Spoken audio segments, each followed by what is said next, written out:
Hello everyone, my name is Tom and I'd like to welcome you to ADO's September webinar. With September designated as National Atrial Fibrillation Awareness Month, we'll be focusing on the causes, symptoms and treatments for this condition.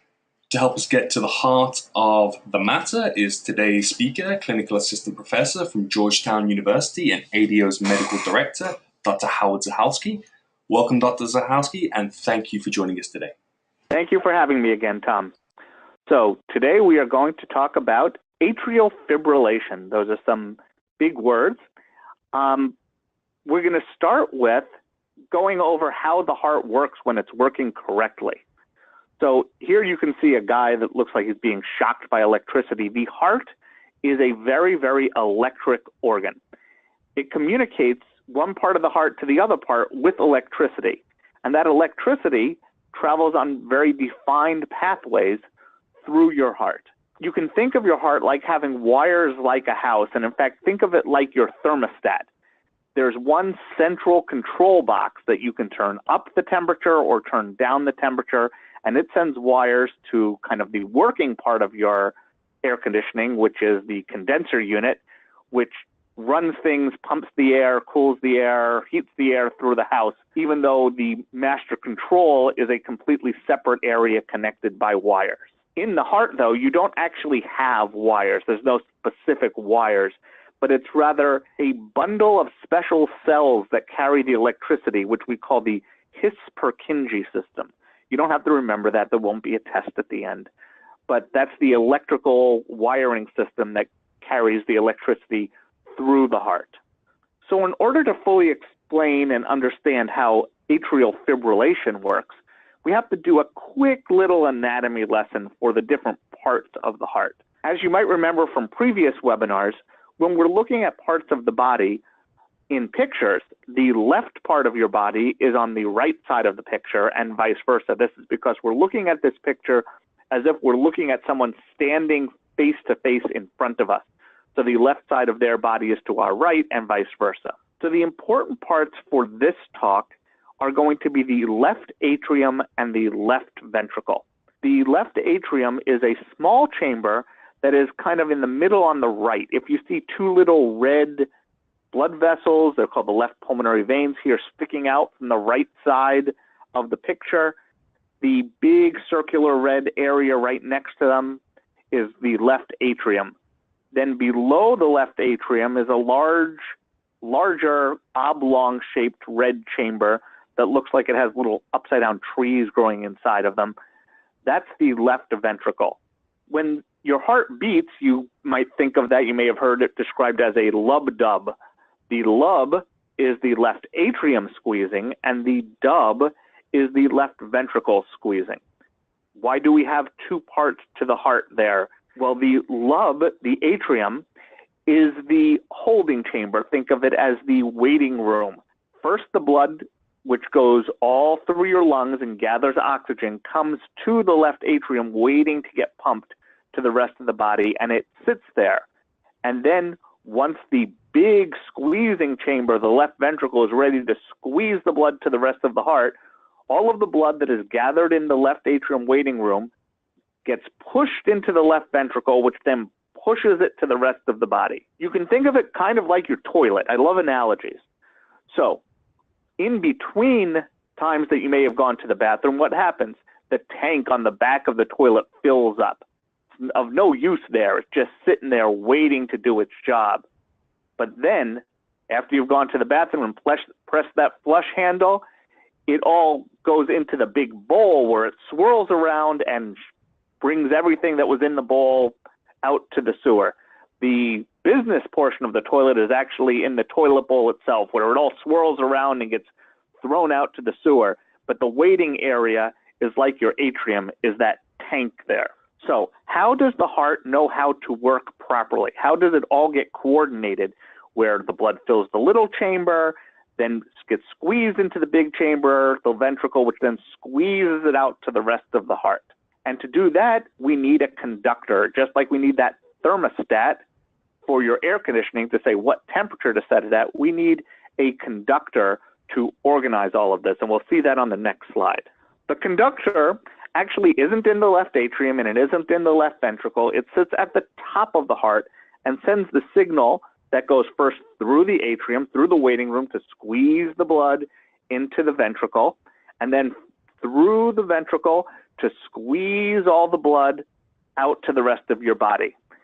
Now, it's not good enough for the atrium and the ventricle to just squeeze. They have to squeeze in an organized way.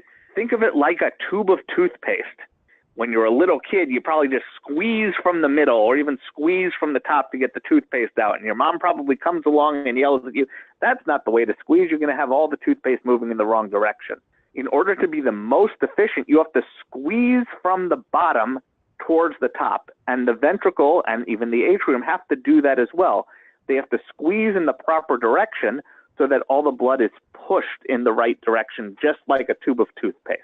So if it all goes smoothly and the conductor gives the signal and the atrium squeezes in the right direction into the ventricle and the ventricle squeezes from the right direction to the rest of the body, then your heart performs like a beautiful chorus like you see on this slide.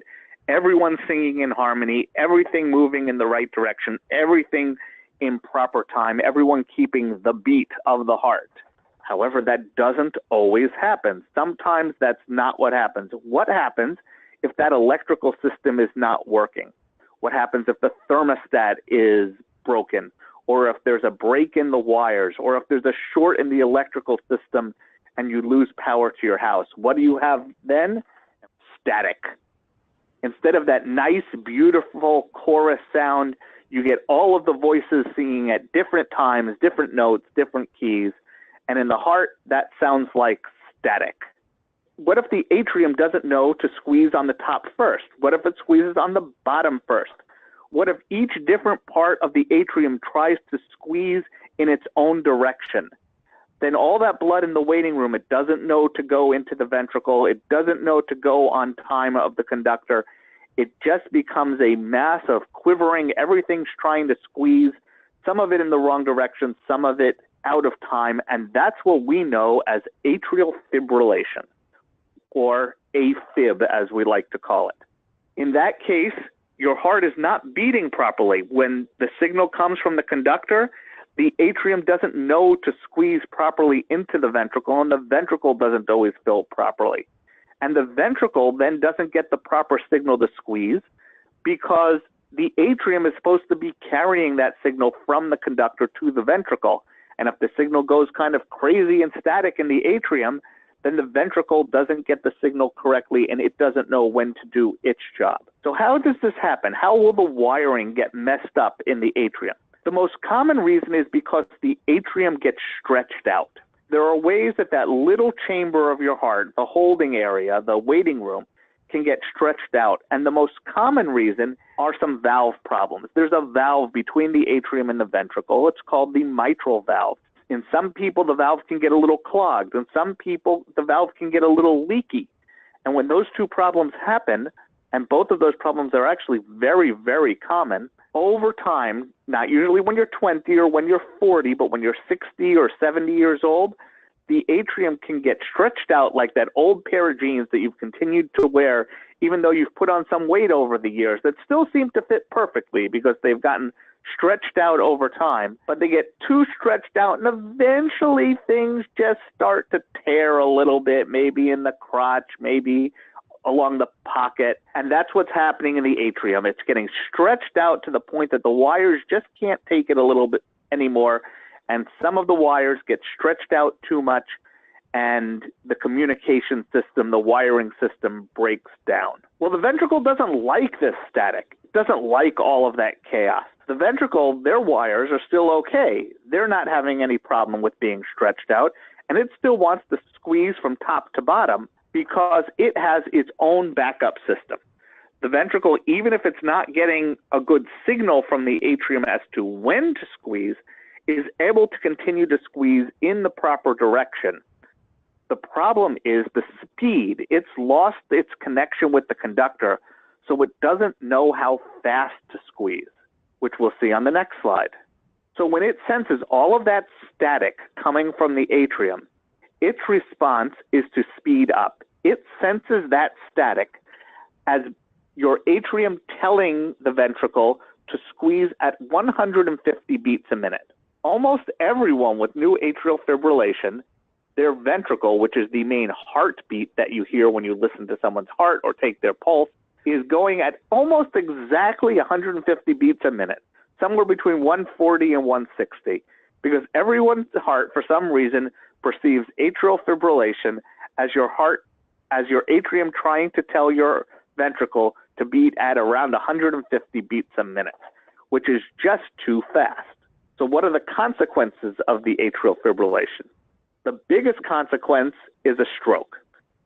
So here you can see the picture on the right is a woman smiling, or at least smirking fairly normally. But on the left side of the picture, obviously there's something wrong with her face. The right side of her face is drooping, the lower eyelid is sagging. This is someone who has had a stroke, and on the right side, it looks like she's probably done a good job of recovering, which is very fortunate because not everyone with a stroke does.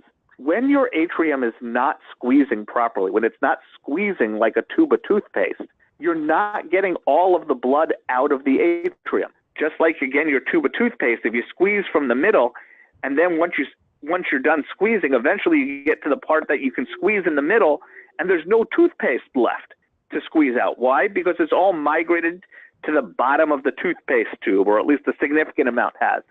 That toothpaste at the bottom of the toothpaste tube, no matter how many times you squeeze in the middle, is not going to come out. This happens to your atrium too, because it's not squeezing in an organized, top to bottom, pushing blood towards the ventricle manner. What happens is there's some blood that never gets squeezed out of the atrium, and it can pool. Blood doesn't like to pool. When blood pools, it can clot. And when blood in your heart clots, sometimes it finds its way out of the heart and can fly places. It can fly to your liver. It can fly to your spleen. It can fly to your arms and legs. But most dangerously, these blood clots can fly to your brain and cause strokes. So most people who have atrial fibrillation end up needing to be on blood thinners. The other consequences of atrial fibrillation, people who are in their 60s and 70s and 80s, they don't like their heart going at 150 beats a minute. That's a lot more exertion than their hearts are used to. And going that fast can sometimes trigger heart attacks in older people. Finally, it can lead to heart failure. Now, by that, I don't mean that the heart fails and stops, but when the atrium is not squeezing in the right direction, it's not squeezing all the blood that's supposed to be pumped around your body into the ventricle. Some of the blood ends up pooling in your heart, like we talked about. Some of the blood ends up going the wrong way. But your ventricle, which does the hard work of pumping the blood to your body, won't have as much blood to pump to your body. So it's doing less efficient work. And if you're not pumping all of your blood correctly, the blood can back up behind the heart waiting to get pumped. It can back up into your lungs, which can fill your lungs with too much blood and make you short of breath. And that's what we call heart failure. So what do we do if you do have atrial fibrillation? How do we treat it? Well, remember, I've described this mostly as an electrical problem. Some people with atrial fibrillation, they just get a short in one of the wires. It isn't so much that the wires are completely broken, but just because they've gotten a little stretched out, there's a short. This can happen in your computer too. Maybe you get the blue screen of death on your computer if you're using Windows. Well, what's the first thing you're going to do with your computer if it starts to flicker at you or give you static or show you a bad screen? You're going to turn it off and on. And believe it or not, sometimes that's what we do with atrial fibrillation too. Here you have one of those defibrillators that you might see at a bus station or an airport, that if someone grabs their chest and falls, someone can go grab this and shock their heart. Well, sometimes we use the same technology with atrial fibrillation. Sometimes atrial fibrillation, rarely, can be caused by just the wires getting temporarily crossed. And if you give the person just a little shock on their heart, not the amount that you see on the movies where they say clear, boom, but just a tiny little shock from a low-strength defibrillator, always done in the hospital in case something goes wrong, you can shock their heart back into normal rhythm. Unfortunately, in a lot of people, it doesn't work. Since the problem in a lot of people is that their atrium has gotten too stretched out, you might shock them back into normal rhythm for a while, but then the problem that caused the atrial fibrillation in the first place hasn't been solved. and in fact can't be solved. You can't unstretch an atrium any more than you can unstretch out a spring. If you had a slinky as a kid and you pulled it to the point that it was stretched out, no matter how much you tried to squeeze it back, you can't squeeze that back to the point that it was a good slinky anymore. And the same thing goes for your atrium. Once it's stretched out, it's kind of stretched out. And you can shock someone back into normal rhythm until you're blue in the face, and their heart's still going to go back into atrial fibrillation. So this is good in some cases, but in a lot of cases, it doesn't work or only works temporarily. So what's your options if the shocking doesn't work, or if we know in advance that it's probably not going to work, so it's not even trying? So we have a lot of pills that we give for atrial fibrillation. People with atrial fibrillation end up on a lot of pills. We can't unstretch the heart, and we can't make the electricity do what we want with the defibrillator. So the first thing we do, as I mentioned with the stroke, is we have to thin the blood. Everyone with atrial fibrillation pretty much ends up on blood thinners, unless you have some bleeding problem that you can't be on blood thinners, because the risk of having a stroke goes up about 3 times if you have atrial fibrillation. And if you're 70 years old, there's already a fair chance that you could have a stroke. If you triple that, that's a pretty high chance. In fact, in excess of 12% a year. So on average, if you live 8 years with atrial fibrillation, it's almost inevitable that you're going to have a stroke. So we need to give you blood thinners. The second reason we give pills is to slow your heart down.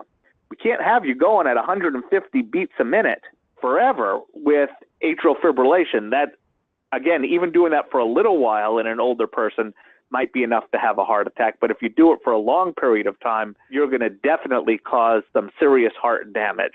So we have to give you medicines, and they have names like beta blockers, metoprolol, atenolol, and calcium channel blockers with names like cardizem and verapamil that slow down your heart. Even if the atrium is telling your heart, the ventricle, to beat at 150 times a minute, we're able to slow it down so that the ventricle doesn't squeeze that fast. And final thing is we even have some medicines that in a lot of cases can get your heart to beat in normal sinus rhythm, instead of atrial fibrillation, even if you have a stretched out atrium, by taking these medications.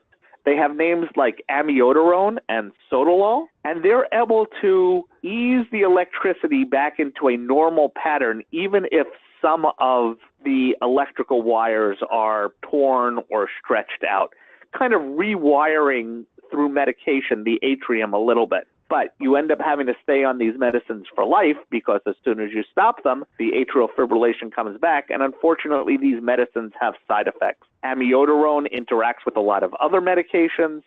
It can affect your thyroid, and it can affect your lungs. Sotalol can make people feel nauseous and just tired, and is not really a great medicine for older people because it kind of makes you feel crummy. So although it is always better to have a normal heart rhythm than atrial fibrillation, sometimes the side effects of the medicine are worse than the medication itself. There are some people who put us into a real conundrum, that their heart goes back and forth between atrial fibrillation and normal rhythm. What do we do for those people? Well, you try and get them to be in normal rhythm all the time, maybe with the amiodarone, but again, those medications are hard to tolerate. So you just try and slow them down, hoping that when they're in atrial fibrillation, you keep them slow enough. But then when they go back into normal rhythm, they get too slow, because now their heart is trying to beat, instead of at 150, at 70 beats a minute, and you have them on tons of medicine to slow them down from 150 to 80, and so when they go to 70, then it slows them from 70 to 30, and if your heart only beats at 30 times a minute, well, then you get very dizzy and you pass out. So what do we do for those difficult to control people? We'll see on the next slide. This is a pacemaker. In rare instances, we have to put in a pacemaker for difficult to control atrial fibrillation patients.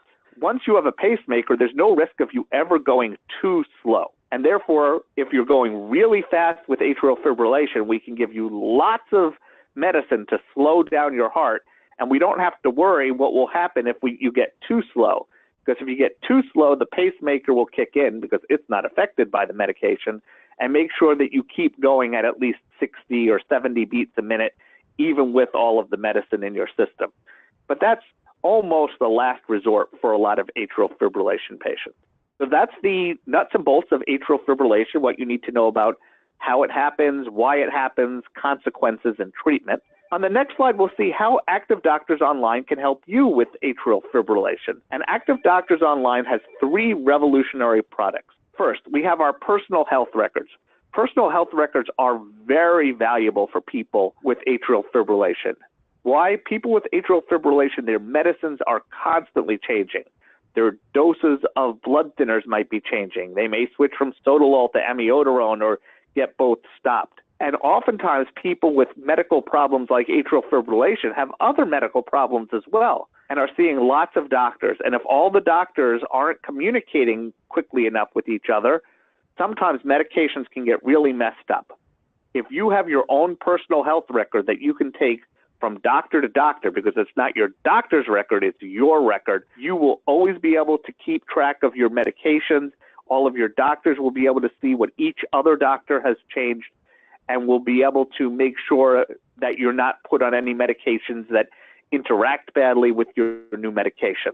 Second, we have our second medical opinions. When you have a difficult problem like atrial fibrillation, maybe with heart failure, maybe due to a valve problem, you may want one of our top quality second medical opinion specialists to take a look at your chart, to take a look at your case, and to help you determine if you're getting the right medication. Should you be on amiodarone or not? Are you in need of a pacemaker or not? Maybe you don't just want one opinion from your local doctor. Maybe it would be worth getting an opinion from one of our top medical specialists from around the country and around the world to make sure you're on the right path for you. And finally, if your doctor is a member of Activ Doctors Online, we have our e-consultation feature where you can have direct conversations with your doctor virtually through the computer, which sometimes can save you a trip. For instance, you're on a blood thinner and you get a nosebleed and you need to know if you need to adjust your dose of medication. You may not want to wait 3 days for a visit, but with our convenient e-consultation feature, maybe you're able to reach your doctor more quickly and answer a quick question like that without having to need a visit. With that, I'm going to turn it back over to Tom, who will tell you how to get in touch with Activ Doctors Online to see if any of our products may be right for you. Well, thank you, Dr. Zahalsky, for another great presentation. Here at Activ Doctors Online, our vision is to reinvent healthcare by providing user-friendly, mobile health solutions that allow people all over the world to live healthier, safer, and more productive lives. We strive to educate, engage, and empower our members to take control of their health destiny to save time, money, and even their lives. We hope you've enjoyed today's presentation, and we invite you to start a free 30-day trial over at activdoctorsonline.com and by clicking Get Started. For more information, to schedule a demo, or if you have any other questions about our service, please feel free to contact Activ Doctors Online using the information on screen. Thank you very much for watching, and we look forward to seeing you next month for another informative health webinar.